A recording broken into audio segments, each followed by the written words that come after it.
Hi guys, welcome to today's video. Today we're doing a repot with me. I'm going to repot this Scindapsus Pictus.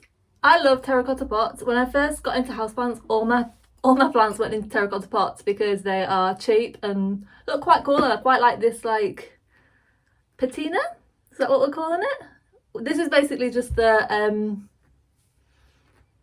what is it?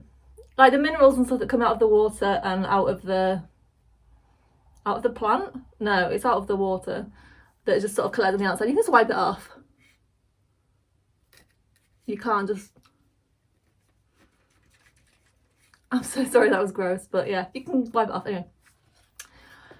The problem with terracotta pots is they do dry out really quickly, which is fine if, like, a lot of people, you're a little bit overwatery. If you like to water plants, they're really good because the terracotta's porous, so air can travel through and water can travel out. So we've got a nice little two-way system. However, if you're like me and underwater, they're just not the best choice. Like, this Scindapsus is okay because when they're thirsty, their leaves curl up. I actually watered this one not that long ago. Everybody went for a bath last week, so he's okay. But I just think he could grow a lot better if he didn't dry out quite as often as he does. So yes, I'm gonna actually go from one extreme to another and put him in a self-watering pot. These pots are pretty cheap. You get them in packs of, I want to say 6. Is it 10? I think it's 6. And they are a very simple, it's just a string. You put water in here, like a water reservoir on the bottom. It soaks up through the string and then soaks into the soil. I tend to use these for leca, but I don't think I've ever used them for soil, which was kind of why I'm doing it with this plant, because if it doesn't work and it gets root rot, I'm pretty sure I can bring it back. What I am going to do is put a layer of leca on the bottom just so the soil isn't damp all the time. I am a little bit concerned that this is not going to be big enough. But I actually don't know what the roots are like on this, so we're just going to have to open it and see. It's not the happiest, it's a little bit leggy, but it is a really, really pretty plant and they're so good. Like, if you want to give them as a gift, they are so, so good. Not as good as Peperomia Hope, which I do think is like the best. If somebody says to you, I need to get into plants, like, what plant would you recommend for a beginner? Peperomia Hope. They are just the best. So yeah. This is leca. I'm just going to put a layer on the bottom. That'll do. Onto the floor. Do you know, when I was doing this, I was like, you should put a cloth or something down. That would make sense, wouldn't it? Do I use my boyfriend's aquarium towel? It's sat right there, right on the radiator. It's microfiber, the soil would stick to it. A tea towel would probably be better. There's also a tea towel there. You probably can't hear any of this because I'm like mumbling. Ugh. This is not going to cut it. Right. Also with terracotta, it can damage your work surfaces, so you need to get saucers. But the problem with using also terracotta saucers is the water will also permeate through those, so you'll still get water on your furniture. These ones are glazed, you can see it's like shiny, so they are a better choice. My plan is at some point to get all my plants into self-watering because I have realised that would probably be easiest for me. I had planned to put them all into leca, but I can't be bothered. Right, I have no idea when I planted this up. The hell is that? So when you do pot in terracotta, they tend to have a big drainage hole at the bottom, which you need to block. That sounds like contrary to everything you've heard, because plants do need a drainage hole, and they do, but not like a big hole like that, because soil will just fall out. She says tipping soil into her lap. I'm sorry, watching this is not going to fit in there. Do I have anything bigger? Not really. I've got a bigger plastic one. We'll see what the roots look like. So block it up with pieces of broken terracotta are ideal, but like a big stone or something. The water will still be able to get out. I mean, it's water, it can fit through really small gaps, but you just don't want your soil falling out. A lot of the soil's loose here, so we may not have that many roots to deal with, so it may fit. Oh, those are nice roots. Beautiful. Oh. This, I bought it as one plant, but I'm guessing it's like several cuttings. But look. This, if I could be bothered, is a candidate to go straight into leca. I mean, they would need a rinse, but as predicted, this was not big enough. Look at those. I mean, you can't really see. Oh no. This always happens. You're like, where did you belong to? Look at those beautiful roots. How many have we got?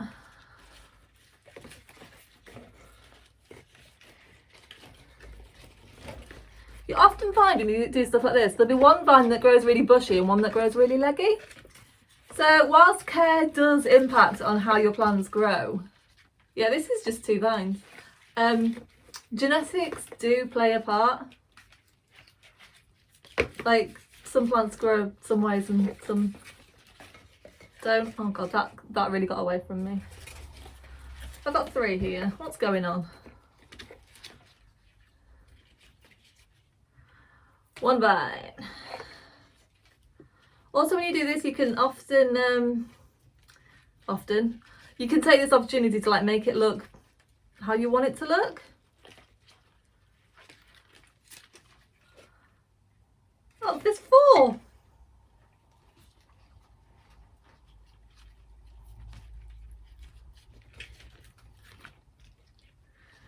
One, 2. That is cute. Well, the one with the fewest leaves has the most roots. Right.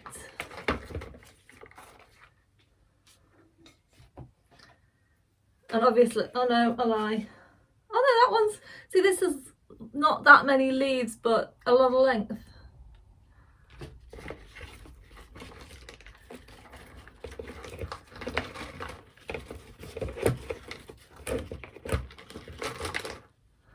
I know in a few months I'm going to regret not putting this in leca, but we should be moving house soon, and moving with soil is stressful enough. Moving with leca, soil only makes a mess. Leca gets everywhere. Whilst it's easier to control like in a house environment when you've got a lot of plants moving. No.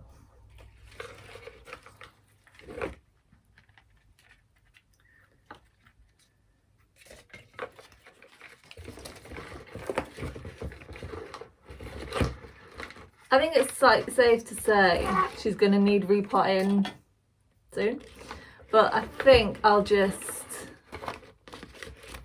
wait until we've moved and then I can put her in leca, because those roots are just screaming out for that. They're just so clean.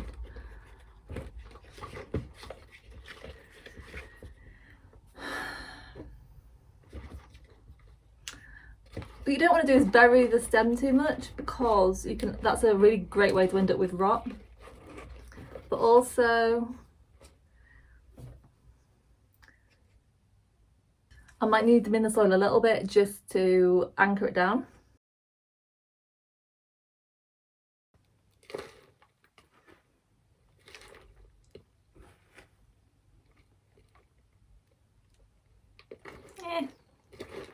Put the roots back in, you never know. Nothing will happen. I just didn't know how to end that sentence. They'll just rot, but you know, they may provide a little bit of nutrition. Speaking of nutrition, I am going to add in some worm castings.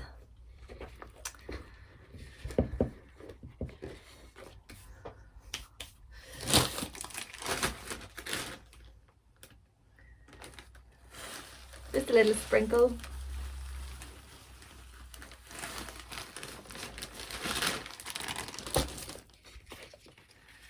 I think at some point I'm going to need to get this on a pole, I was watching a video yesterday.